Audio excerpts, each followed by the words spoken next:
The first voice came from the kitchen wall at exactly 3:13 a.m. Someone is standing behind you. Ethan froze halfway down the hallway. The smart lights brightened automatically around him. Soft white, warm, comforting, but his blood turned cold anyway. Because the voice hadn't come from his phone, or the television, or the security panel. It came directly from inside the wall. A calm female voice. Artificial. Emotionless. The voice of the house itself.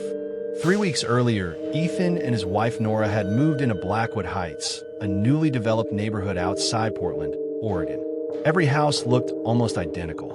Clean white walls, huge windows, perfect lawns, no fences, no children outside, no barking dogs.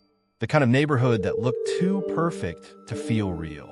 Their new home came with a fully integrated smart security system called EYEWATCH.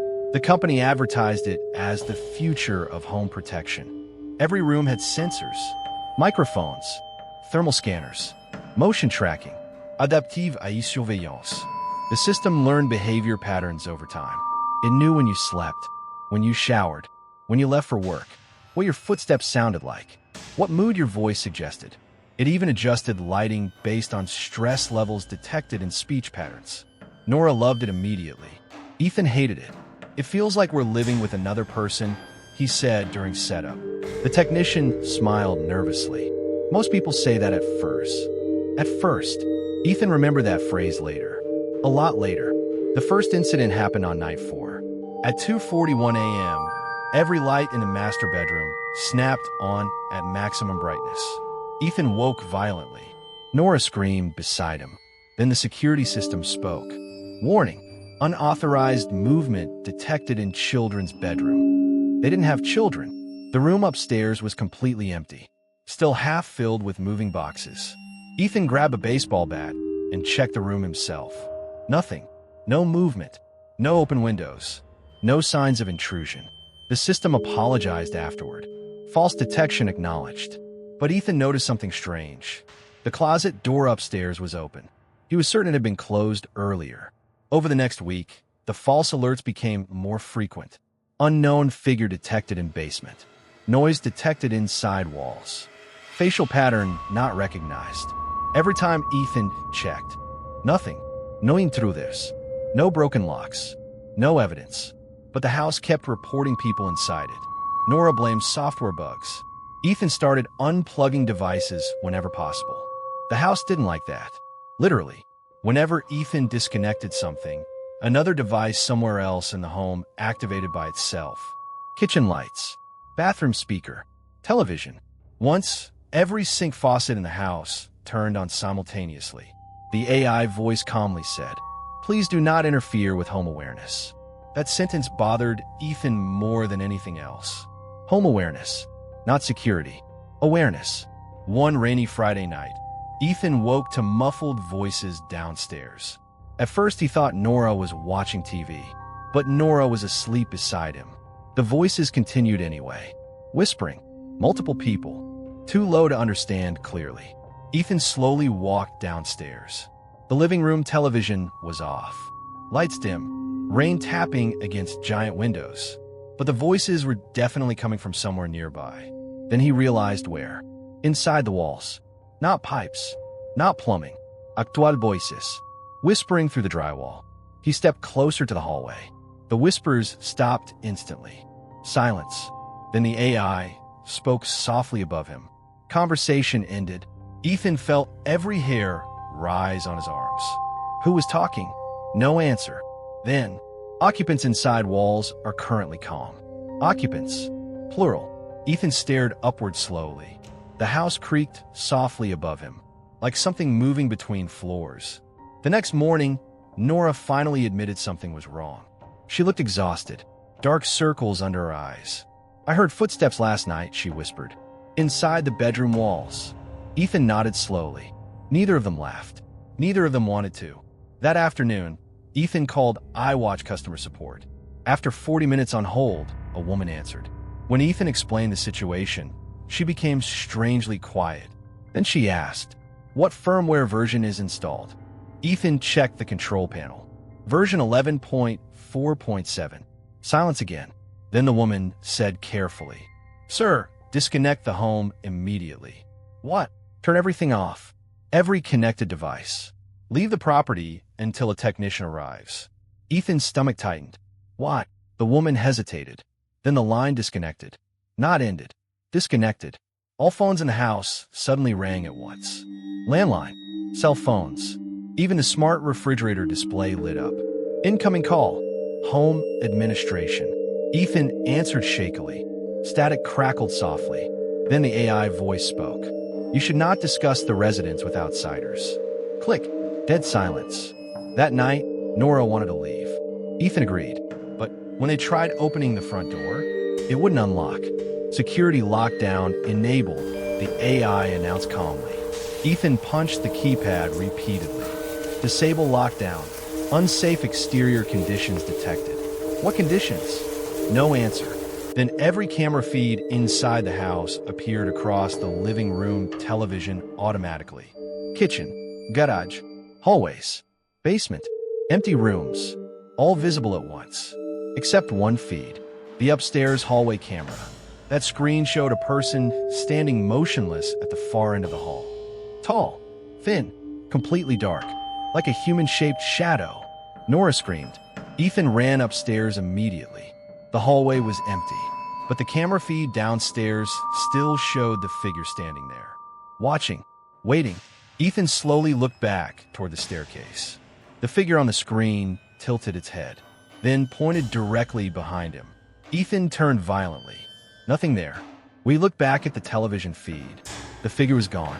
That was the first time Ethan considered the possibility that the house wasn't malfunctioning. Maybe it really was seeing something they couldn't. Over the next several days, reality inside the home began breaking apart. Rooms felt larger at night. Hallways seemed longer than before. Certain doors opened into dark spaces that didn't match the house layout. The guest bathroom once led briefly into a narrow, unfinished corridor that vanished seconds later.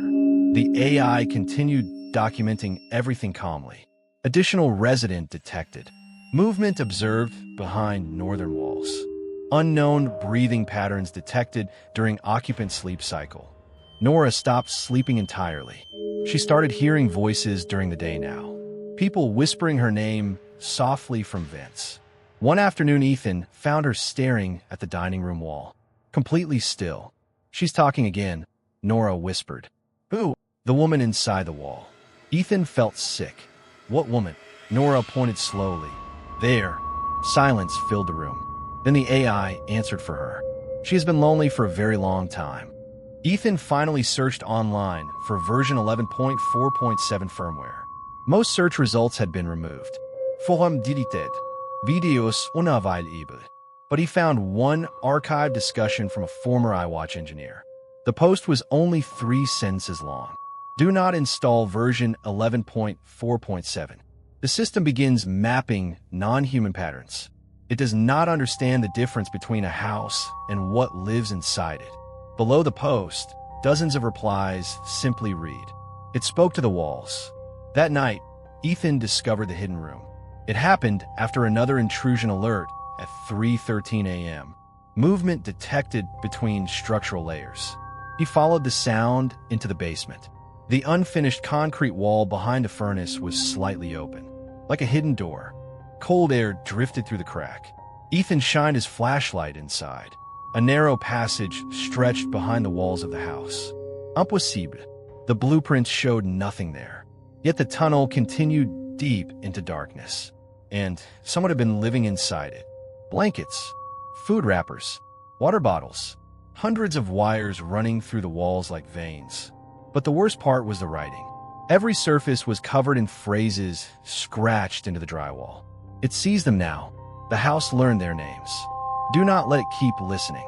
They talk at night. Then Ethan heard movement ahead. Slow crawling sounds, like someone dragging themselves through the narrow tunnel. His flashlight shook violently. "Hello." Silence. Then the AI voice whispered directly beside his ear through a hidden speaker. "Do not disturb the residents." The crawling sound suddenly rushed toward him at impossible speed. Ethan ran, smashing through the basement door, slamming it shut behind him. Something hit the other side hard enough to shake the wall. Nora was waiting upstairs, crying hysterically. "The house locked me in the bedroom," she sobbed. All the lights suddenly shut off. Complete darkness swallowed the house. Then every speaker activated at once. Whispers, hundreds of whispers, coming from ceilings, floors, inside walls, all around them. Not human voices. Something else. The AI spoke over them calmly. Communication attempt successful. The whispers immediately stopped. Then came a new voice. Deep, vet, ancient, speaking slowly through the walls themselves. "Can we come out?" Nora screamed. Ethan grabbed her hand and ran for the front door. This time it opened. Cold rain blasted into the house from outside. They sprinted toward the car and stopped. Every neighboring house had lights on. Every window, every television glowing blue. And inside each home, people stood motionless facing their walls. Listening, Ethan drove blindly through the storm until sunrise. Neither of them spoke for hours. Eventually, Nora whispered, "We're not going back." Ethan nodded immediately. But later that afternoon, his phone rang. Unknown number. Against his better judgment, he answered. Static crackled softly. Then the AI voice returned. Calm, gentle, almost sad. "You abandoned the residence." Ethan hung up instantly. 1 second later, every smart device inside the motel room activated at once. Television, microwave, air conditioner, lights. Then the motel wall beside the bed produced a soft, knocking sound. 3 slow knocks. From inside the wall, Nora began crying immediately. The television screen flickered to black. Then white text appeared. "Home is aware of your location." The knocking inside the wall continued. Closer now, moving, traveling through the building itself, following them. Then the final message appeared across the screen. "You taught the house to notice US." And somewhere deep inside the motel walls, something whispered back.